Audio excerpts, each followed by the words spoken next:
మనం దొరికి గ్రామం నసురాబాద్ మండలం కామారెడ్డి జిల్లాలో ఉన్నాం. ఇక్కడ సర్పంచ్ అభ్యర్థిగా నామినేషన్ వేయడం జరిగింది. మీ గురించి చిన్న పరిచయం చెప్పండి.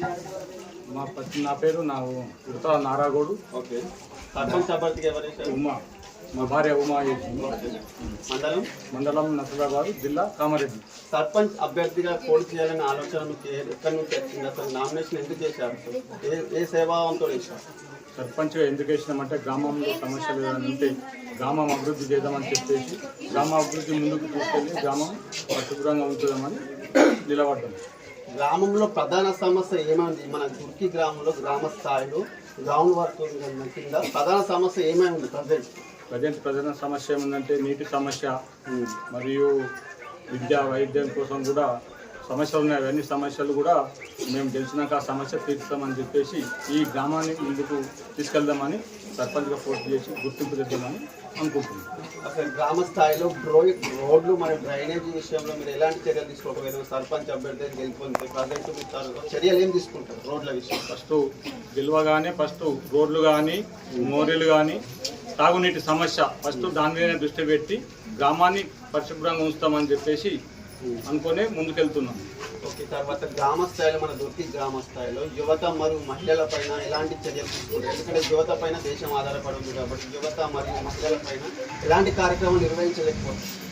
యువత పైన కానీ వాళ్ళ పైన కానీ ఎటువంటి ముందుకు తీసుకెళ్దాం అనుకుంటే అందరినీ కలుపుకొని ఊళ్ళో ఏదైనా సమస్య ఉంటే ఆ యువతను ముందుకు తీసుకెళ్ళి వాళ్ళ సమస్య పరిష్కారం చేస్తామని అనుకుంటున్నాం. తర్వాత గ్రామంలో ఆరోగ్యం విద్య పట్ల మీరు ఎలాంటి చర్యలు తీసుకోబోతున్నారు? సర్పంచ్ అభ్యర్థి విద్య అనేది ముఖ్యం కాబట్టి గ్రామ స్థాయి నుంచి కాబట్టి ఎలాంటి చర్యలు తీసుకుంటారు?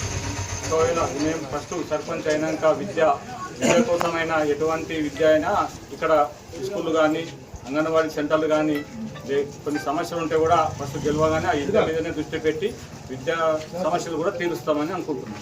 ఓకే. మీరు సర్పంచ్ అభ్యర్థి అయిన తర్వాత గ్రూపు సమస్యలు అంటే రాజకీయ వ్యక్తులు 2 వర్గాలు ఉండొచ్చు గ్రామంలో. ఆ గ్రామంలో 2 వర్గాల రాజకీయ వ్యక్తులు అయినప్పుడు మీ దగ్గరికి వస్తారు ఆ సమస్య మీకు ఏ విధంగా సామర్థ్యపూర్వకంగా నిర్వహిస్తారు? మేము సర్పంచ్ గెలిచినాక ఆ పార్టీ ఈ పార్టీ అని కాకుండా ఏ పార్టీ అయినా సరే అందరినీ కలుపుకొని ఊరిని ముందుకు తీసుకెళ్తాము, అభివృద్ధి చేస్తామని చెప్పేసి కోరుకుంటున్నాం. గ్రామ పెద్దల సమస్యను తీరుస్తారు మీరు ఓన్గా తీసుకుంటారు? గ్రామ పెద్దల్ని కూర్చుండబెట్టుకొని వాళ్ళ సమస్య ఉన్నా మా సమస్య అనుకున్న వాళ్ళ సమస్య తీరుస్తామని చెప్పేసి అనుకుంటున్నాం. చాలా మంది సర్పంచ్ అభ్యర్థిగా పోటీ చేసి గెలుపుకున్న తర్వాత టౌన్లలో మండలాలలో హైదరాబాద్లో ఉంటున్నారు. గ్రామ స్థాయిలో విద్యను సేవలు అందించలేదు. దానికి మీరేమంటారు? మేము ఇక్కడ గెలిచిన తర్వాత ఇక్కడనే ఇదే ఊళ్ళో ఉంటాము. ఎక్కడ వెళ్ళాము, హైదరాబాద్ వెళ్ళాము, నిజామాబాద్ వెళ్ళాము, ఎక్కడ వెళ్ళాము. మా ఊరిని ఫస్ట్ ముందుకు అభివృద్ధి చేసుకొని తీసుకెళ్తామని చెప్పేసి గ్రామ పెద్దల సహాయంతో తీసుకెళ్తామని చెప్పేసి కోరుకుంటున్నాం. చివరిగా గ్రామ ప్రజలకు ఏం చెప్పదలుచుకున్నాం? గుర్తు ఏమొచ్చింది? ఏం చెప్పాలి? ఓటర్ విషయంలో ఏం చెప్పదలుచుకున్నాం?